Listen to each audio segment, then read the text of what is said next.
নমস্কার বন্ধুরা, আজকে বলবো কয়েকটি ছোট ছোট কিছু ইনফরমেটিভ প্রশ্ন এবং এই টিপসগুলো যদি সত্যি মনে রাখেন তাহলে নিশ্চিত আপনাদের বিশেষ উপকারে লাগবে। নাম্বার 1, শীতকালে কি করলে ত্বকের সৌন্দর্য বাড়ে?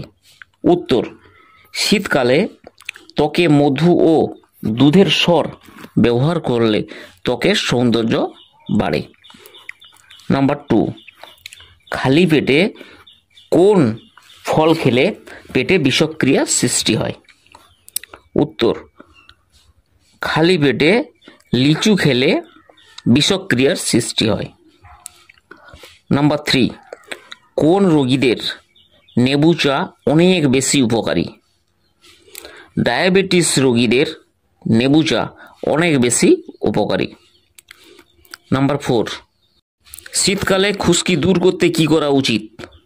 উত্তর, চুলে টক দই ব্যবহার করলে খুশকি দূর হয় এবং চুলের গোড়াও শক্ত এবং মজবুত হয়। নাম্বার 5, কি খেলে শরীরের ব্যথা দ্রুত সেরে যায়? পেঁপে খেলে যে কোনো ব্যথা দ্রুত সেরে যায়। নাম্বার 6, মাংসের সাথে কি খেলে কিডনি ক্ষতি হতে পারে? মাংসের সঙ্গে মাছ খেলে কিডনি ক্ষতি হতে পারে। নাম্বার 7, কোন রোগীদের খিচুড়ি খাওয়া অনেক বেশি উপকারী? যাদের কোষ্ঠকাঠিন্য আছে তাদের খিচুড়ি খাওয়া খুবই উপকারী। নাম্বার 8, কোন ফল খেলে জিহার ঘা দ্রুত ভালো হয়ে যায়? কমলা লেবু খেলে জিহার ঘা দ্রুত ভালো হয়ে যায়। বাতের ব্যথার জন্য কোন ফল বেশি উপকারী? বাতের ব্যথার জন্য আখরোট খুবই উপকারী। নাম্বার 10, ফল খাওয়ার পর জল খেলে কি সমস্যা হয়? ফল খাওয়ার পর জল খেলে পেটে ব্যথা হওয়ার সম্ভাবনা থাকে। শীতকালে ফুলকপি খেলে কোন রোগ ভালো হয়?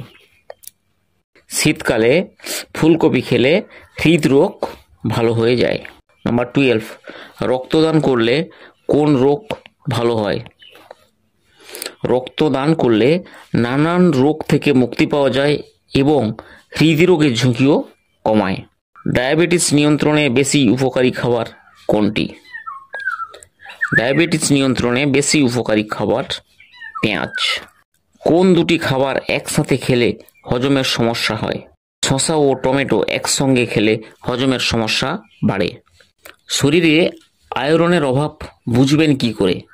শরীরের আয়রনের অভাব হাতের নখ নরম হয়ে যায় এবং ভেঙে যায়, তখন বুঝতে হবে যে শরীরের আয়রনের ঘাটতি ঘটছে। খালি পেটে রসুন খেলে কোন রোগ হয় না? খালি পেটে রসুন খেলে হাই প্রেশার হয় না। কোন পাতার রস খেলে সর্দি কাশি দ্রুত সেরে যায়? তুলসী পাতার রস খেলে সর্দি কাশি দ্রুত সেরে যায়। কোন মাছ খেলে হার্ট অ্যাটাক কমে যায়? রুই মাছ খেলে হার্ট অ্যাটাক কমে যায়। মধুর সাথে কি মিশিয়ে খেলে যে কোনো রোগ দ্রুত সেরে যায়? মধুর সাথে কালো জিরে মিশিয়ে খেলে দ্রুত যে কোনো রোগ সেরে যায়। কি খেলে রক্তের ঘাটতি পূরণ হয়? রাতে ভেজানো কিশমিশ খেলে শরীরের রক্তের ঘাটতি পূরণ হয়ে যায় এবং রোগ প্রতিরোধ ক্ষমতা বাড়ে।